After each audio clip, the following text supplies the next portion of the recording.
কোথায় সজনে ফুল লাভাররা কোথায়? শুধু এই ফুলের বড়া খেলে হবে? দুর্দান্ত স্বাদের একটি রেসিপি আজ তোমাদের সঙ্গে শেয়ার করব, যেটা গরম ভাতে অসাধারণ খেতে। এখানে একটা ঝুড়িতে 250 গ্রাম সজনে ফুল ঢেলে নিচ্ছি। বাজারে কেনা সজনে ফুলে কিন্তু অনেক রকম নোংরা থাকে, সেগুলোকে সবার প্রথমে বেছে নিতে হবে। এভাবে বাছলে তো কোনো মতেই হবে না। এত কাঠি নোংরা পচা ফুল থাকে যে খুব সুন্দর করে না বেছে নিলে স্যাটিসফ্যাকশন পাওয়া যাবে না। আলটিমেটলি এটাকে নিখুঁতভাবে পরিষ্কার করে নিতে হবে। সেজন্য ঝুড়িটাকে এভাবে একটু ঝাঁকিয়ে ভেতরের নোংরাগুলো বের করে দিলাম। তারপর সমস্ত ফুলগুলো এই স্ল্যাবের উপরে ঢেলে নেব। তার আগে ভালো করে মুছে ফুলগুলো ঢেলে নেবার পর একটা দুটো করে খুব সুন্দর করে এগুলোকে বেছে নিতে হবে। যাদের বাড়িতে গাছ রয়েছে তারা ডাল থেকে পেড়ে ফ্রেশ ফুল পেয়ে যাবে। আর বাজার থেকে আনলে এভাবে খুব সুন্দর করে একটু সময় নিয়ে বেছে নিতে হবে। দেখো, মোটামুটি 10-15 মিনিট ধরে বেছে নেবার পর এতখানি নোংরা বেরিয়েছে আর ফ্রেশ ফুলটা আমি পেয়ে গেছি। এবার একটা গামলাতে ঝুড়ি রেখে তার উপরে ফুলগুলো ঢেলে নিচ্ছি। তারপর পরিমাণ মতো জল দিয়ে খুব ভালোভাবে ধুয়ে নিতে হবে। বেশ পরিষ্কার করে ধুয়ে নেবার পর আরও কিছুটা পরিমাণে জল দিয়ে ফুলগুলোকে এভাবে চেপে চেপে একটা প্লেটে তুলে নিতে হবে। সজনে ফুলের উপকারিতা সম্পর্কে আমরা কম বেশি অনেকেই জানি।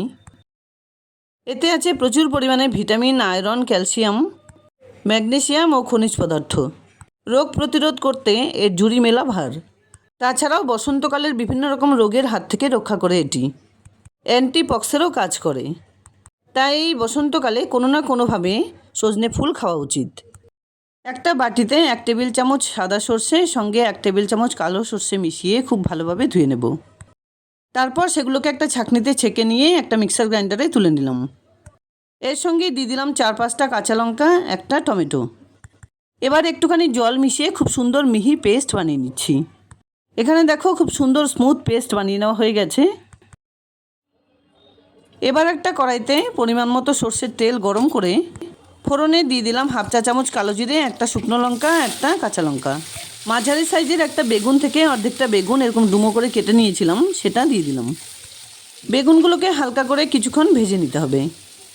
এবার এর সঙ্গে মিশিয়ে দিচ্ছি পরিমাণ মতো নুন, 1/2 চা চামচ হলুদ গুঁড়ো। এর সঙ্গেই দিয়ে দিলাম বেছে ধুয়ে রাখা সমস্ত সজনে ফুলগুলো। হালকা করে কিছুক্ষণ নাড়াচাড়া করে ঢেকে 1 থেকে 1.5 মিনিট রান্না করে নিতে হবে।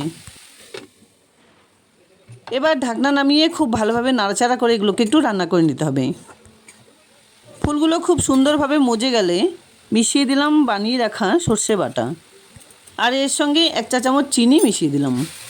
পছন্দ না হলে অবশ্যই অ্যাভয়েড করবে। আবারও একটু নাড়াচাড়া করে সেই সর্ষে বাটার বাটিতে 1 টেবিল চামচ জল মিশিয়ে দিয়ে দিলাম।